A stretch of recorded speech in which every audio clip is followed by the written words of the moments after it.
अस्सलामु अलैकुम। हमारे नबी पाक सल्लल्लाहु ताला अलैहि वसल्लम ने इरशाद फरमाया कि सलातुल तस्बीह की नमाज हो सके तो रोज़ाना पढ़ें, हो सके तो हफ्ते में एक बार पढ़ें, नहीं तो महीने में एक बार पढ़ लें, नहीं हो रहा है तो साल में एक बार पढ़ लें, और ये भी नहीं हो रहा है तो अपनी पूरी ज़िंदगी में एक बार पढ़ लें।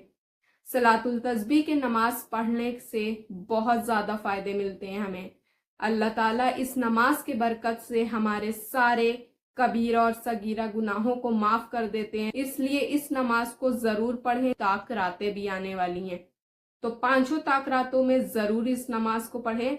तो चलिए सीख लेते हैं। इस नमाज में हम तीसरा कलमा पढ़ते हैं, जो कि 300 बार पढ़ते हैं। सुबहान अल्लाहि वल्हम्दुलिल्लाहि वला इलाहा इल्लल्लाहु वल्लाहु अकबर, सिर्फ इतना भी पढ़ सकते। सुबहान अल्लाहि वल्हम्दुलिल्लाहि वला इलाहा इल्लल्लाहु वल्लाहु अकबर वला हौला वला कुव्वता इल्ला बिल्लाहि अलील अजीम पूरा पढ़ लें। सबसे पहले हमें नियत करनी है। मैं नियत करती हूँ या करता हूँ 4 रकात नमाज नफिल सलातुल तस्बीह की वास्ते अल्लाह ताला के मुंह में रकाबे शरीफ की तरफ अल्लाहु अकबर। नियत करने के बाद सना पढ़ना है। सना पढ़ने के बाद 15 मरतबा कलमा पढ़ना है। उसके बाद अलहम्दु शरीफ पढ़ना है। उसके बाद सूरत मिलानी है, और सूरत मिलाने के बाद 10 मरतबा फिर से कलमा पढ़ना है। उसके बाद हमें रुकू में जाना है। रुकू की तस्बीह पढ़ना है, सुभान रब्बिल अजीम, फिर 10 मरतबा कलमा पढ़ना है। फिर खड़े होना है, 10 मरतबा कलमा पढ़ना है। उसके बाद सजदे में जाना है, सजदे की तस्बीह पढ़ना है और फिर 10 मरतबा कलमा पढ़ना है।